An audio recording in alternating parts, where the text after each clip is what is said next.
का व्यापार। एक दिन एक टोपियों का व्यापारी टोपियां बेचने दूर के शहर की तरफ जा रहा था।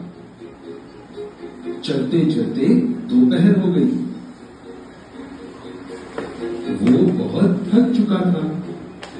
एक बड़े से पेड़ के नीचे उसने अपनी टोपियों की टोकरी रखी और खाने का डिब्बा निकालकर खाने के लिए बैठ गया।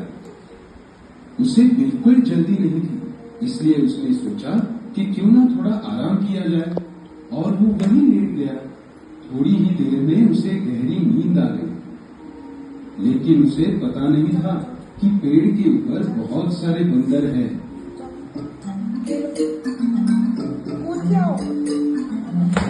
बंदरों ने उसकी टोकरी में रंग बिरंगी टोपियां देखी और उन्होंने उन टोपियों के साथ खेलने की सोची।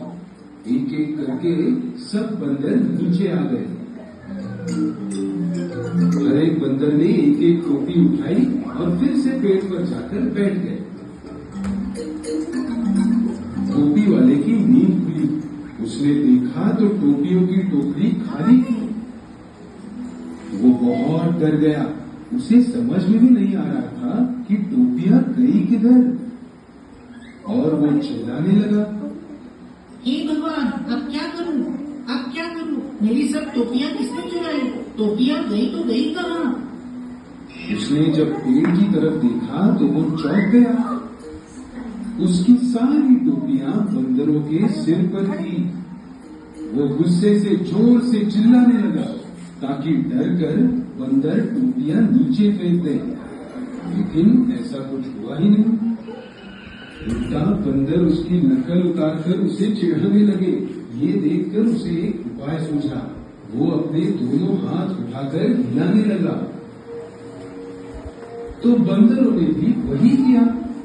उसके बाद वो कूदने लगा, तो बंदर भी उसके जैसे ही कूदने लगे।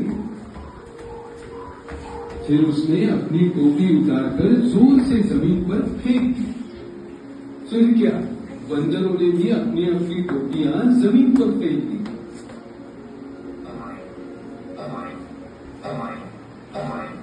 टोपी वाले ने सारी टोपियां उठाकर अपनी टोकरी में भरी और वो शहर की तरफ निकल पड़ा। तो क्या समझे बच्चों? अपनी टोकरी में भरी और वो शहर की तरफ निकल पड़ा।